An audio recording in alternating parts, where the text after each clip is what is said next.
Bienvenidos, guardianes de los secretos y exploradores de lo que yace en las sombras, a un nuevo viaje por los senderos del misterio. Hoy, nuestra expedición nos llevará a un territorio del más allá que es particularmente conmovedor y escalofriante. No buscaremos demonios ancestrales ni monstruos legendarios. Escucharemos los susurros de presencias mucho más pequeñas, cuyas historias están marcadas por una inocencia interrumpida y una tristeza que se niega a desaparecer. Esta noche recorreremos los pasillos de orfanatos silenciosos, nos sentaremos en los pupitres de escuelas vacías y caminaremos entre las tumbas de cementerios melancólicos para conocer las leyendas de los niños fantasma de América Latina. Son ecos de risas que se convirtieron en lamentos, de juegos que quedaron a medias y de vidas que terminaron demasiado pronto. Juntos conoceremos la figura traviesa y a veces temible de el duende, el niño espíritu que habita los umbrales de nuestros hogares. Sentiremos el frío en los pasillos del Palacio de Lecumberri, donde una niña aún juega a la pelota. Veremos las inexplicables manos infantiles en el Hospicio Cabañas de Guadalajara. Escucharemos la historia de la niña que pide una flor en el Panteón de Belén. Viajaremos a Argentina para desentrañar el trágico final de Rufina Cambaceres en el cementerio de La Recoleta. Seremos testigos del dolor colectivo de los niños perdidos de Armero, en Colombia. Oiremos el bote de un balón en una escuela solitaria de Lima. Y finalmente, sentiremos la pena de la bebé del cementerio de La Teja, en Uruguay. Preparen su corazón, porque las historias que vamos a escuchar no solo buscan asustar, sino también conmover. Son un recordatorio de que no hay fantasma más persistente que el de un alma que se fue antes de tiempo. ¿Listos para escuchar sus voces? Entonces, guarden silencio y presten atención. Capítulo 1. El duende, el guardián travieso de los umbrales. Nuestra primera historia no pertenece a un lugar, sino a todos ellos. Habita en el umbral entre la civilización y la naturaleza, entre lo visible y lo invisible.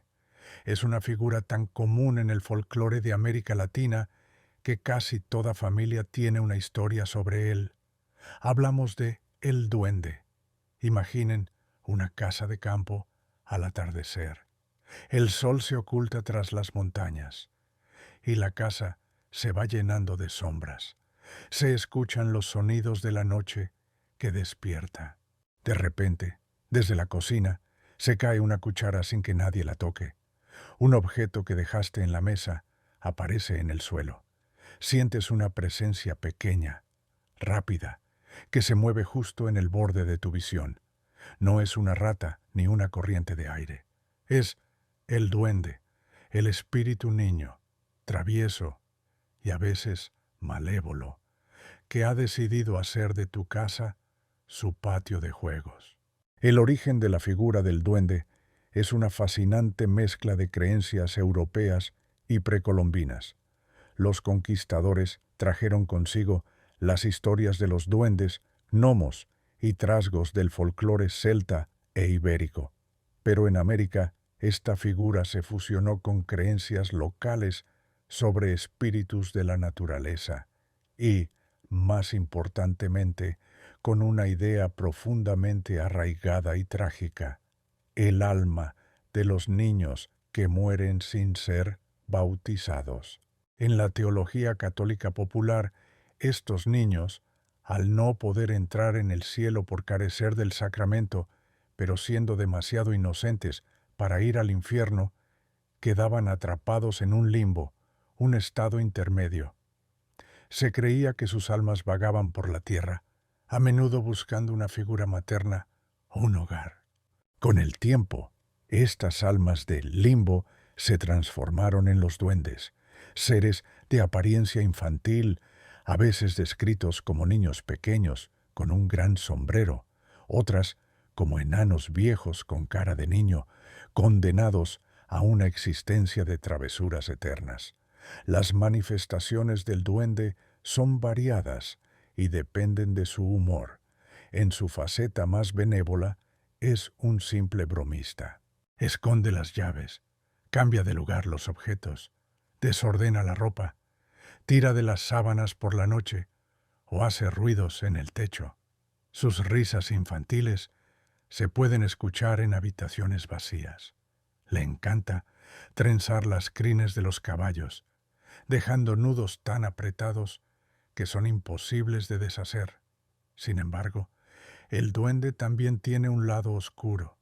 Si se siente ofendido o si se encapricha de alguien, sus travesuras se vuelven maliciosas. Puede hacer que la comida se agrie, que los animales se enfermen o que las personas sufran pequeños accidentes.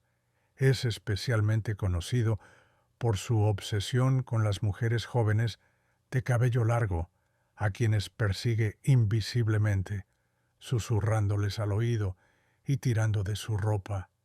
Si la mujer no cede a sus cortejos, puede llegar a enfermarla de pena o de miedo. También se dice que intenta robar a los bebés recién nacidos para reemplazarlos con un cambiante o simplemente para tener un compañero de juegos. Si tienes un duende en casa, nunca lo insultes, pero tampoco le muestres demasiado agrado. Advierten los abuelos en las zonas rurales. Hay que tratarlo con indiferencia. Se dice que hay varias formas de ahuyentarlo. Como es un ser asociado a lo pagano, los símbolos religiosos como crucifijos y agua bendita lo repelen. Otros remedios populares son más curiosos. Se dice que odia el ruido de las cuerdas de un instrumento musical, por lo que dejar una guitarra en una habitación puede mantenerlo alejado. También se cuenta que dejarle un plato con granos de mostaza o sal lo distrae, ya que su naturaleza obsesiva lo obliga a contarlos uno por uno, olvidándose de sus travesuras. La advertencia es clara. La presencia de un duende puede parecer un juego, pero es un juego con un espíritu del limbo, un alma solitaria y caprichosa, cuya compañía es siempre peligrosa. El duende es la personificación de lo inexplicable en el hogar, el espíritu que llena los silencios con una presencia a la vez infantil y ancestral. Es el recordatorio de que nuestras casas no solo nos pertenecen a nosotros, sino que a veces compartimos el espacio con seres que viven en las grietas de nuestra realidad. Y nos deja con una pregunta inquietante. Cuando algo se pierde en tu casa y reaparece en el lugar más ilógico, ¿fue un simple despiste o el juego de un pequeño fantasma que te observa desde las sombras? Capítulo 2. La niña del palacio de Lecumberri. Nuestro siguiente destino es un edificio de una arquitectura tan imponente como su historia es sombría. Nos encontramos en la Ciudad de México, frente al Palacio de Lecumberri. Conocido como el Palacio Negro, fue durante más de 75 años la penitenciaría más temida de México. Un panóptico diseñado para que los guardias pudieran ver a todos los prisioneros sin ser vistos. Un lugar de sufrimiento, tortura y muerte. Hoy ha sido transformado en el Archivo General de la Nación, un laberinto de documentos y secretos de Estado. Pero se dice que entre los estantes polvorientos y los pasillos silenciosos no solo se guardan papeles, se guarda la memoria de sus prisioneros, y entre ellos el eco de una presencia infantil que se niega a abandonar la que fue su única y trágica casa. La historia del origen de este pequeño espectro es particularmente triste. Durante los años en que Lecumberri funcionó como prisión, era común que las familias de los guardias vivieran en dependencias dentro del mismo complejo penitenciario. La leyenda cuenta que uno de los alcaides o un guardia de alto rango vivía allí con su pequeña hija.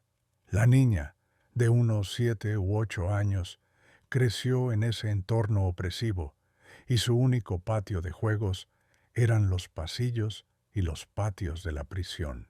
Un día, mientras jugaba con su pelota, la niña cayó accidentalmente desde una de las galerías superiores, o en otras versiones, enfermó gravemente y murió dentro de los muros de la prisión. Su vida, corta e inusual, quedó para siempre ligada a ese lugar de desesperanza. Al morir en la prisión, su espíritu infantil, que no conocía otro mundo, se quedó atrapado allí, condenado a repetir eternamente los pocos juegos que conoció en vida. Las manifestaciones de la niña de Lecumberri son sutiles pero persistentes, un contraste escalofriante con la brutalidad que caracterizó al lugar. Los trabajadores del archivo, especialmente los guardias de seguridad, que hacen rondas nocturnas, son los principales testigos. El fenómeno más común es el sonido. En el silencio absoluto de la noche se escucha claramente el bote rítmico de una pelota de goma en los pasillos vacíos. A veces el sonido va acompañado de una risa infantil lejana. Otros reportan haber escuchado el sonido de pequeños pies corriendo por las galerías, justo fuera de su campo de visión. Algunos guardias afirman haber visto una pequeña figura sombría por el rabillo del ojo, una silueta que desaparece en cuanto intentan enfocarla. También se habla de objetos que se mueven solos, de puertas que se abren y cierran, y de una sensación de frío inexplicable en ciertas áreas, especialmente en el pabellón donde supuestamente vivía la niña. No es un fantasma agresivo, sino uno melancólico, atrapado en un bucle de juegos solitarios. Si oyes la pelota, no vayas a ver, déjala jugar. Es la recomendación no oficial entre el personal del archivo. No le gusta que la interrumpan. Los testimonios son numerosos y consistentes a lo largo de los años. Guardias veteranos y personal de limpieza juran haber tenido experiencias directas. Un relato particularmente famoso habla de un guardia que, harto del ruido de la pelota, gritó al vacío: «¡Ya cállate y déjame trabajar!». Inmediatamente, el bote cesó, pero fue reemplazado por un llanto desconsolado de niña que le heló la sangre. La advertencia es no interactuar. Se cree que la niña no es consciente de su estado y que interactuar con ella podría asustarla o anclarla aún más a su trágica existencia. Es un espíritu que debe ser ignorado, dejado en paz en su eterna infancia. El fantasma de la niña de Lecumberri es un poderoso recordatorio de que, incluso en los lugares más oscuros, marcados por la violencia de los adultos, pueden quedar atrapados los ecos más puros de la inocencia. Su presencia es un contrapunto triste a la historia del Palacio Negro, y nos deja con una pregunta que flota entre los millones de documentos archivados. ¿Es su juego un simple eco del pasado, una energía residual, o es un alma solitaria que, noche tras noche, espera a que alguien finalmente venga a jugar con ella? Capítulo 3. Los niños del hospicio. Cabañas. Dejamos la capital y viajamos a Guadalajara, a uno de los edificios más emblemáticos y hermosos de México, el Hospicio Cabañas, un complejo neoclásico monumental, declarado Patrimonio de la Humanidad por la UNESCO, famoso por los impresionantes murales de José Clemente Orozco que adornan su capilla. Durante más de 150 años, Este lugar fue un orfanato, un hogar para miles de niños huérfanos, desamparados o enfermos. Fue un lugar de refugio, pero también, inevitablemente, un lugar de mucho sufrimiento y de muchas muertes infantiles, debido a las enfermedades y las duras condiciones de épocas pasadas. Y se dice que algunos de esos pequeños residentes nunca se fueron del todo. La historia del origen de los fantasmas del Hospicio Cabañas no se centra en una sola figura, sino en un colectivo de almas infantiles. Desde su fundación a principios del siglo XIX, el hospicio vio pasar a innumerables niños, en épocas de epidemias, como la gripe española o el sarampión. La mortalidad infantil era altísima. Muchos de los niños que murieron dentro de sus muros fueron enterrados en el cementerio del propio hospicio o en fosas comunes. La leyenda cuenta que los espíritus de estos niños, que no conocieron más hogar que el orfanato, y que a menudo murieron sintiéndose solos y abandonados, se quedaron apegados al único lugar que les dio cobijo.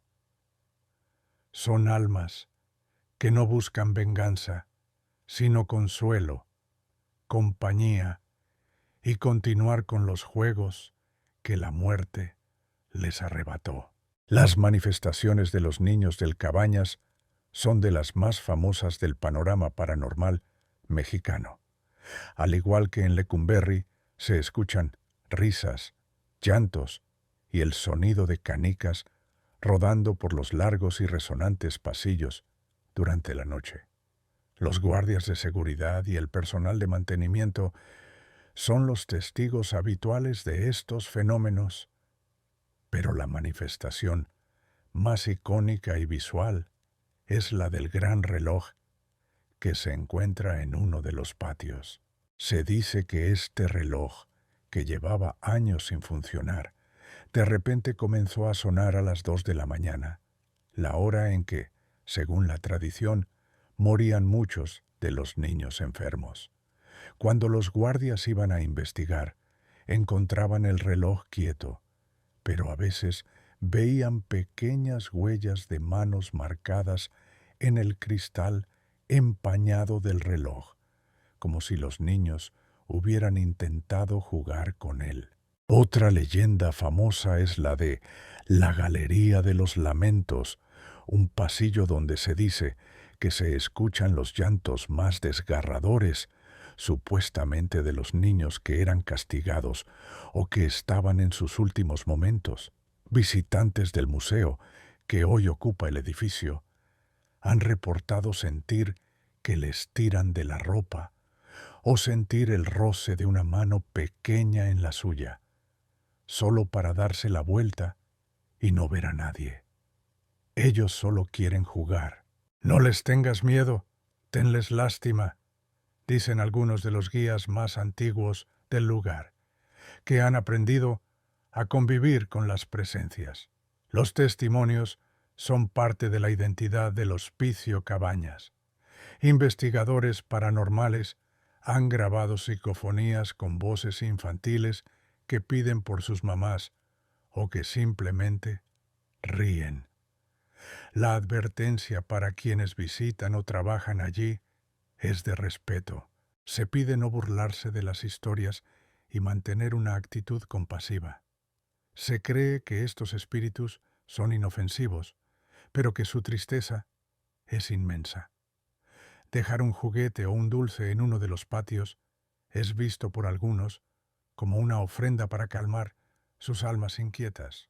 Los niños, fantasma del Hospicio Cabañas, son un testimonio conmovedor del pasado del edificio.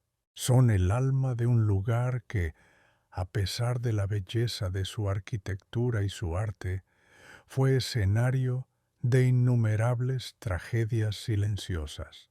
Y nos dejan con una pregunta que resuena bajo los majestuosos murales de Orozco.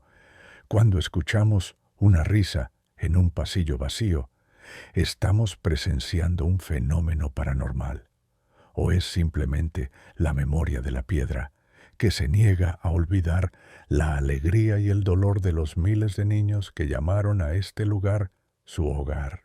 Capítulo 4. La niña del Panteón de Belén. Permanecemos en Guadalajara, pero nos trasladamos del hogar de los huérfanos a su lugar de descanso final. Nos encontramos a las puertas del Panteón de Belén, uno de los cementerios más antiguos y embrujados de México. Imaginen un camposanto del siglo XIX, con mausoleos góticos y neoclásicos que se desmoronan, estatuas de ángeles que lloran lágrimas de moho y árboles centenarios cuyas raíces han levantado las lápidas. El aire es denso, cargado de historia y de una profunda melancolía. Y entre sus tumbas más famosas se encuentra la de un niño, una tumba que es el centro de una de las leyendas de fantasmas infantiles más queridas y tristes del país, la tumba de Nachito, o la leyenda de la niña que pide una flor. La historia de origen, aunque a veces se confunde entre un niño, Nachito, y una niña, se centra en un trágico miedo infantil. La versión más conocida es la de Ignacio Torres Altamirano, Nachito, un niño que murió en la década de 1880. Nachito tenía una fobia terrible y paralizante, la nictofobia, el miedo a la oscuridad. Su pánico era tan extremo que sus padres tenían que dejar varias velas y lámparas encendidas en su habitación para que pudiera dormir. Una noche, una tormenta apagó las luces y el niño, despertando en la oscuridad total, sufrió un infarto fulminante a causa del terror. Sus padres, devastados, lo enterraron en el Panteón de Belén, pero la tragedia no terminó ahí. A la mañana siguiente, el cuidador del cementerio encontró el ataúd de Nachito fuera de su tumba, sobre la tierra. Pensando que era obra de vándalos, lo volvió a enterrar. Pero al día siguiente ocurrió lo mismo. Y así, durante 10 noches seguidas, el ataúd aparecía desenterrado cada mañana. Los padres, desesperados, comprendieron que el terror de su hijo a la oscuridad se extendía más allá de la muerte. No soportaba estar enterrado en la negrura de la tierra. Finalmente, decidieron construirle una tumba especial, un sarcófago de piedra que descansa sobre la superficie, con aberturas en las esquinas para que la luz del sol y de la luna pudieran entrar y tranquilizar su espíritu. Las manifestaciones de Nachito son las de un niño juguetón y agradecido. Se dice que su espíritu todavía vaga por el cementerio por la noche, buscando compañía. Los guardias y los visitantes de los tours nocturnos han reportado escuchar risas infantiles cerca de su tumba, pero el fenómeno más famoso es el de los juguetes. La gente, conmovida por su historia, comenzó a dejarle juguetes sobre su tumba para que no se sintiera solo. Y se cuenta que por las mañanas los juguetes aparecen movidos de lugar, como si el pequeño Nachito hubiera estado jugando con ellos durante la noche. En la variante de la leyenda que habla de una niña llamada Ifigenia, la historia es similar. Una niña que amaba las flores es enterrada, y su espíritu se le aparece a los visitantes para pedirles una flor para su tumba. Si la persona se la da, la niña sonríe y desaparece. Si se niega, sufre de mala suerte. En ambos casos, el fantasma no es malévolo, sino un alma infantil que busca las pequeñas alegrías que tuvo en vida. Si vienes a Belén, no te olvides de traerle un juguete a Nachito. Es la recomendación que se ha convertido en una tradición. La tumba de Nachito está permanentemente cubierta de carritos, pelotas, peluches y dulces que los visitantes le dejan. Es una de las tumbas más visitadas del panteón. Los testimonios de los guardias son parte del atractivo del lugar. Hablan de cómo han intentado ordenar los juguetes por la noche, solo para encontrarlos desordenados de nuevo por la mañana, o de cómo han visto la pequeña sombra de un niño corriendo entre las tumbas. La advertencia es siempre de respeto y empatía. Se pide a los visitantes que no se burlen y que, si sienten una presencia, no tengan miedo, sino compasión por un niño que le temía a la oscuridad. La leyenda de Nachito es una de las historias de fantasmas más tiernas y conmovedoras. Transforma un lugar de muerte en un espacio de recuerdo y de un afecto que trasciende el tiempo. Su tumba no es solo un monumento a la muerte, sino un patio de juegos eterno. Y nos deja con una pregunta llena de ternura. ¿Son los juguetes movidos solo el efecto del viento? ¿O es el espíritu de un niño agradecido que por fin puede jugar en paz bajo la luz eterna de las estrellas? Capítulo 5. Rufina Cambaceres, la novia, cadáver de la Recoleta. Dejamos México y volamos hacia el sur, a Buenos Aires, Argentina, a uno de los cementerios más opulentos y aristocráticos del mundo, el cementerio de la Recoleta. Esto no es un simple camposanto, es una ciudad de los muertos, con calles flanqueadas por mausoleos que son verdaderas obras de arte, mansiones de mármol y bronce, donde descansan los restos de presidentes, generales y las familias más ricas del país. Y en una de estas tumbas se esconde una historia de terror gótico, una pesadilla que se hizo realidad. Es la historia de Rufina Cambaceres, la joven que murió 2 veces. La historia de origen nos transporta a la alta sociedad porteña de principios del siglo XX.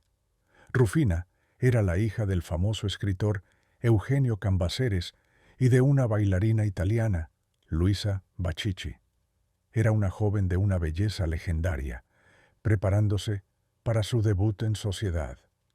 El día de su 19º cumpleaños, el 31 de mayo de 1902, mientras se arreglaba para ir a una función de ópera, su madre la escuchó lanzar un grito desgarrador. Cuando entraron a su habitación, la encontraron inmóvil en el suelo. 3 médicos la examinaron y trágicamente la declararon muerta, víctimas de una síncopa o un ataque al corazón. La familia, devastada, organizó un funeral rápido y la enterró en la bóveda familiar del cementerio de la Recoleta al día siguiente. Pero la historia de horror apenas comenzaba. Unos días después, uno de los cuidadores del cementerio escuchó ruidos provenientes de la bóveda de los Cambaceres. Aterrado, dio aviso a la familia. Cuando abrieron el ataúd, se encontraron con una escena que los marcaría para siempre. El interior del féretro estaba arañado y el cuerpo de Rufina había cambiado de posición.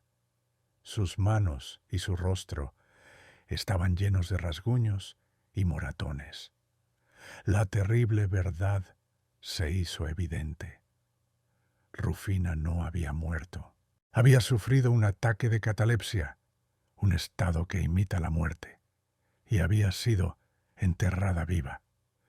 Despertó en la oscuridad asfixiante de su propio ataúd y murió por segunda vez, de asfixia y del terror de su espantosa situación. Las manifestaciones del espíritu de Rufina son las de un alma atormentada que no puede encontrar la paz. Se dice que su fantasma, conocido como la Dama de Blanco de la Recoleta, vaga por las calles del cementerio durante la noche. Los guardias y los visitantes que se han quedado hasta tarde han reportado ver la figura etérea de una joven con un vestido blanco que camina tristemente entre las tumbas y luego se desvanece al acercarse a su propio mausoleo. Otros han escuchado sus lamentos y los sonidos de alguien arañando la madera, un eco eterno de su desesperada lucha por escapar. Su mausoleo, una impresionante obra de arte Art Nouveau, muestra una escultura de ella, de tamaño natural, abriendo la puerta de su propia tumba, como si su espíritu intentara salir. Se dice que a veces la manija de bronce de la puerta está inexplicablemente fría, incluso en los días más calurosos, como si el frío de la tumba emanara de ella. No te quedes en la Recoleta después del atardecer, que las almas en pena salen a caminar. Es una advertencia común entre los porteños. La historia de Rufina es una de las más contadas por los guías del cementerio. Su tumba es un punto de peregrinación para los amantes de lo macabro y lo paranormal. Los testimonios de los guardias son consistentes a lo largo de las décadas. La sensación de una tristeza abrumadora cerca de su bóveda y la visión fugaz de una figura blanca que desaparece entre las sombras. La advertencia es de un profundo respeto. Su historia no es un simple cuento de fantasmas, es una tragedia humana documentada, y su espíritu, si vaga por allí, lo hace por el trauma inimaginable que sufrió. La leyenda de Rufina Cambaceres es la encarnación de uno de nuestros miedos más primarios, ser enterrado vivo. Su historia convierte la belleza opulenta de la Recoleta en un escenario de terror gótico. Y nos deja con una pregunta que hiela el alma. Si el espíritu de una persona está atado al lugar de su mayor trauma, ¿puede haber un fantasma más justificado para vagar eternamente que el de alguien que despertó en su propia tumba? Capítulo 6. Los niños perdidos de Armero, Colombia. Ahora, nuestro viaje nos lleva a un lugar donde la leyenda paranormal se funde con la memoria de una de las peores tragedias naturales de la historia reciente de América Latina. Nos dirigimos a Colombia, a las ruinas de la ciudad de Armero. Imaginen un vasto campo de lodo seco y gris, salpicado de cruces, lápidas improvisadas y los restos de edificios que emergen de la tierra como los huesos de un esqueleto. Esto no es un pueblo fantasma por abandono, es una tumba masiva. El 13 de noviembre de 1985, una erupción del volcán Nevado del Ruiz derritió parte de su glaciar, provocando un lajar gigantesco que descendió por el valle y sepultó la próspera ciudad de Armero en cuestión de minutos, matando a más de 23.000 de sus 29.000 habitantes, y entre ellos a miles de niños. La historia del origen de los fantasmas de Armero no es un mito antiguo, sino el trauma colectivo de una nación. La tragedia fue especialmente cruel con los niños. Muchos estaban en sus casas, durmiendo. Otros fueron separados de sus padres en el caos y la oscuridad.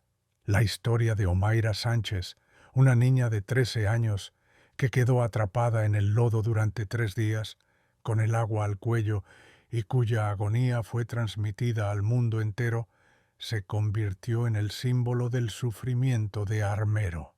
Tras la tragedia, las historias de actividad paranormal comenzaron a surgir casi de inmediato. Los rescatistas, los periodistas y los pocos sobrevivientes que regresaban a buscar a sus seres queridos hablaban de escuchar voces infantiles llamando a sus padres desde el campo de lodo. Eran los ecos de los niños perdidos, cuyas almas, confundidas y asustadas, se quedaron atrapadas en el lugar donde sus vidas fueron arrancadas tan brutalmente. Las manifestaciones de los niños de Armero son profundamente tristes y perturbadoras. Los visitantes del camposanto en que se ha convertido Armero han reportado una amplia gama de fenómenos. El más común es el auditivo, risas, llantos y susurros de niños que parecen venir de la nada. Algunos afirman haber visto pequeñas figuras translúcidas corriendo y jugando entre las ruinas, solo para desvanecerse al ser observadas. Se habla de la sensación de pequeñas manos que tiran de la ropa o tocan el brazo, como un niño buscando atención. Uno de los relatos más recurrentes es el de los conductores que pasan por la carretera que atraviesa las ruinas por la noche. Cuentan haber visto a niños al borde del camino, haciendo señas para que se detengan. Cuando paran, los niños piden que los lleven a casa o que los ayuden a buscar a sus papás, para luego desaparecer del asiento trasero del coche. Se dice que son los espíritus que aún no han comprendido que están muertos y que sus familias también perecieron en la tragedia. Si vas a Armero, lleva dulces o juguetes. Déjalos en una tumba. Es un consejo que dan los locales a los visitantes. A ellos les gusta saber que no han sido olvidados. El lugar se ha convertido en un santuario popular. La gente deja ofrendas en las tumbas improvisadas, no solo por respeto a los muertos, sino también para pedir milagros. Se cree que las almas de estos niños, por su inocencia, son almas benditas que pueden interceder ante Dios. La advertencia para quien visita el lugar es de un respeto absoluto. No es un lugar para el turismo morboso, es una tumba abierta, un lugar de un dolor inmenso, y se cree que las almas que allí residen son extremadamente sensibles a las intenciones de los vivos. Los niños fantasma de Armero son el testimonio espectral de una herida que nunca ha cerrado del todo en Colombia. Son un recordatorio de que las grandes catástrofes no solo dejan ruinas físicas, sino también cicatrices psíquicas y espirituales que perduran en el tiempo. Y nos dejan con la pregunta más dolorosa de todas: ¿es posible que un trauma tan masivo y repentino deje una impresión tan fuerte en un lugar que las almas de las víctimas, especialmente las de los niños, queden atrapadas, reviviendo eternamente su confusión y su pérdida? Capítulo 7. El niño del balón, el fantasma de la escuela. Nuestro penúltimo destino nos lleva a un escenario que es universalmente conocido por sus historias de fantasmas. La escuela. Específicamente, nos centraremos en un arquetipo de fantasma infantil que se repite con variaciones en toda América Latina, desde México hasta Argentina, pero que situaremos en una vieja escuela de Lima, Perú. Imaginen un colegio antiguo, con largos pasillos de baldosas gastadas, techos altos y un patio de recreo que queda en silencio al caer la noche. El único sonido es el del viento que silba a través de las ventanas. Pero a veces los conserjes o los maestros que se quedan hasta tarde escuchan otro sonido, un sonido rítmico, solitario y escalofriante. El bote de una pelota. Es el niño del balón, el fantasma más común de las escuelas latinoamericanas. La historia de origen de este fantasma suele variar en los detalles, pero la esencia es casi siempre la misma. Se trata de un niño, generalmente de entre 6 y 10 años, que amaba jugar al fútbol o a la pelota por encima de todo. Un día, durante el recreo o después de clases, mientras jugaba solo en el patio, ocurrió una tragedia. En algunas versiones, su pelota rueda hacia la calle y él, al correr tras ella sin mirar, es atropellado por un coche. En otras, Se sube al techo para recuperar su balón y cae al vacío. O a veces, la historia es más siniestra. Es víctima de bullying y muere a causa de un golpe o un accidente durante una pelea en el patio. Sea cual sea la causa, su muerte fue súbita, inesperada y directamente ligada a su amor por el juego. Su espíritu, incapaz de aceptar que su juego ha terminado para siempre, se queda atado al lugar de su mayor alegría y de su muerte, el patio de la escuela. Las manifestaciones del niño del balón son casi exclusivamente nocturnas o durante los fines de semana, cuando la escuela está vacía y en silencio. El fenómeno principal, como su nombre indica, es el sonido inconfundible del bote de una pelota en el patio o en los pasillos. A veces es un bote lento y melancólico, otras veces es rápido y juguetón. El sonido parece moverse, acercándose y alejándose, pero si alguien va a investigar, el patio está siempre vacío y no hay ninguna pelota a la vista. En ocasiones, el sonido del bote va acompañado de risas infantiles o del sonido de pies corriendo. Los testigos más afortunados o desafortunados han reportado ver la figura translúcida de un niño pequeño con pantalones cortos, jugando solo en el patio, a menudo abrazando una pelota vieja. En cuanto se da cuenta de que lo observan, desaparece. También se han reportado fenómenos poltergeist menores en las aulas cercanas al patio, tizas que se caen, borradores que se mueven o pupitres que aparecen desordenados. Déjalo jugar. Es lo único que le queda. Es el consejo que se dan entre los trabajadores de las escuelas que tienen su niño del balón. La mayoría de estas entidades no son consideradas peligrosas.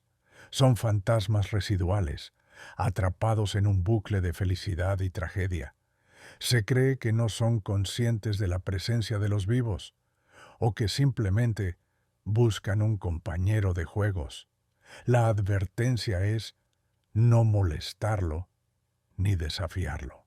Gritarle o intentar interactuar directamente puede asustarlo, haciendo que los fenómenos se detengan o, en raras ocasiones, se vuelvan más intensos. Es un alma que necesita ser tratada con delicadeza. El niño del balón es un arquetipo tan poderoso porque apela a una experiencia universal. La alegría del juego infantil. Su leyenda transforma las escuelas, lugares de vida y aprendizaje, en escenarios de una profunda melancolía nocturna. Es el recordatorio de que los ecos de la vida pueden persistir mucho después de que las luces se apagan, y nos deja con una pregunta que se queda flotando en el aire del patio vacío.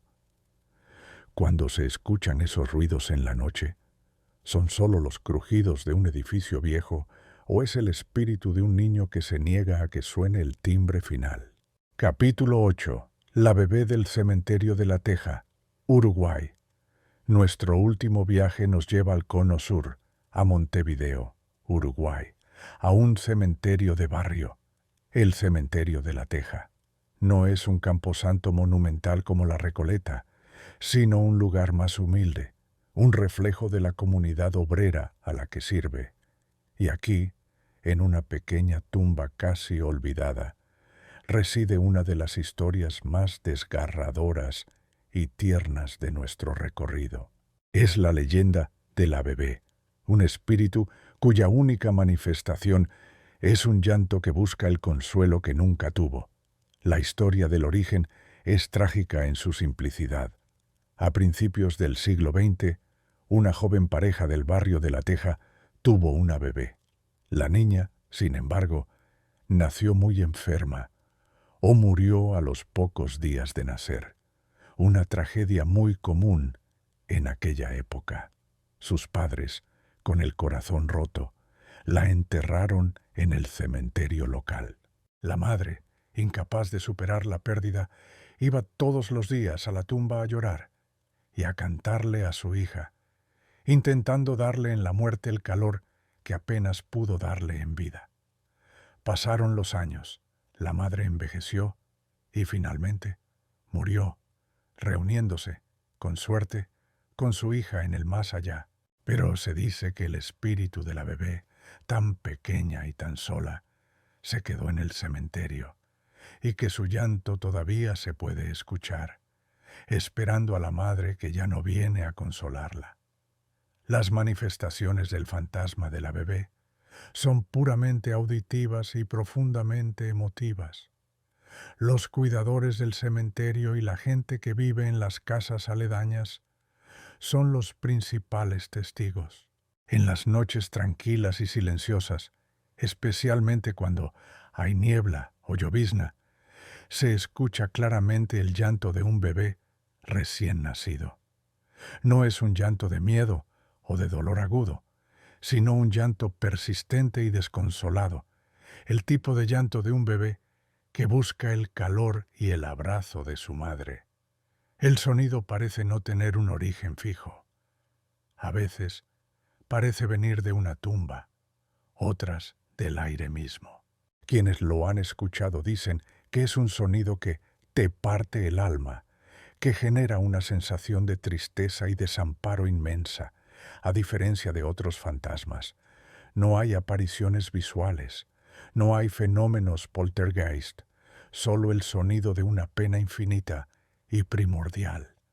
Pobrecita, todavía está esperando a su mamá, dicen las vecinas del barrio cuando escuchan el llanto. La leyenda está profundamente arraigada en la comunidad de La Teja.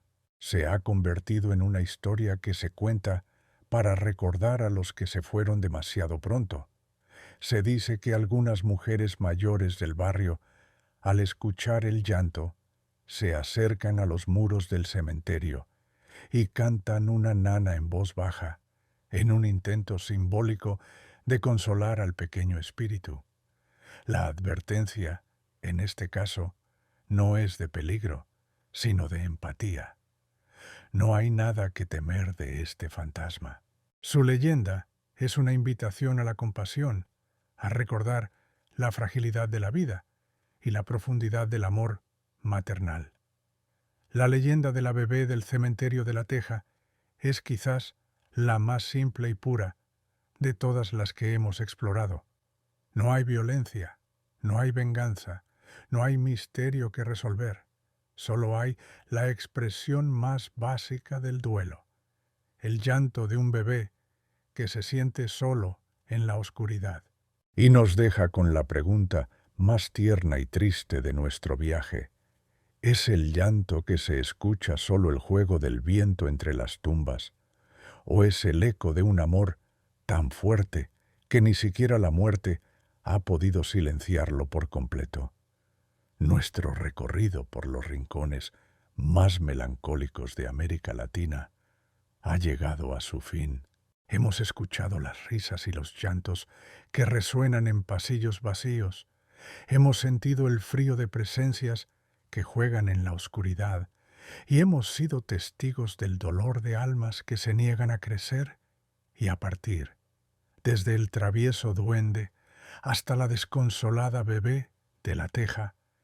Cada historia nos ha mostrado una faceta diferente del más allá, una donde el terror se mezcla con una profunda y abrumadora tristeza. Estas leyendas de niños fantasma nos confrontan con nuestro miedo más primario, la pérdida de la inocencia. Nos recuerdan que detrás de cada espectro hubo una vida, detrás de cada lamento una historia. Y ahora les pregunto a ustedes, ¿son estas presencias simplemente el eco de una tragedia, una energía residual atrapada en los muros de un edificio o en la tierra de un cementerio? ¿O son almas conscientes, pequeños espíritus atrapados entre dos mundos, buscando justicia, consuelo o, quizás, simplemente a alguien que los recuerde? Gracias por acompañarme en este viaje tan emotivo y escalofriante. Ha sido un honor ser su guía a través de estos susurros del pasado.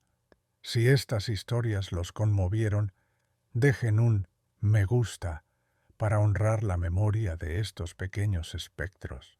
Suscríbanse al canal y activen la campana para no perderse nuestra próxima expedición. Y ahora es su turno. Díganme en los comentarios cuál de estas historias les ha dejado una huella más profunda, o conocen alguna otra leyenda de un niño fantasma en su ciudad o país. Hasta la próxima, guardianes de los secretos. Y recuerden, a veces los fantasmas más pequeños son los que ocupan el espacio más grande en nuestra imaginación. Imaginación, imaginación, imaginación, imaginación, imaginación.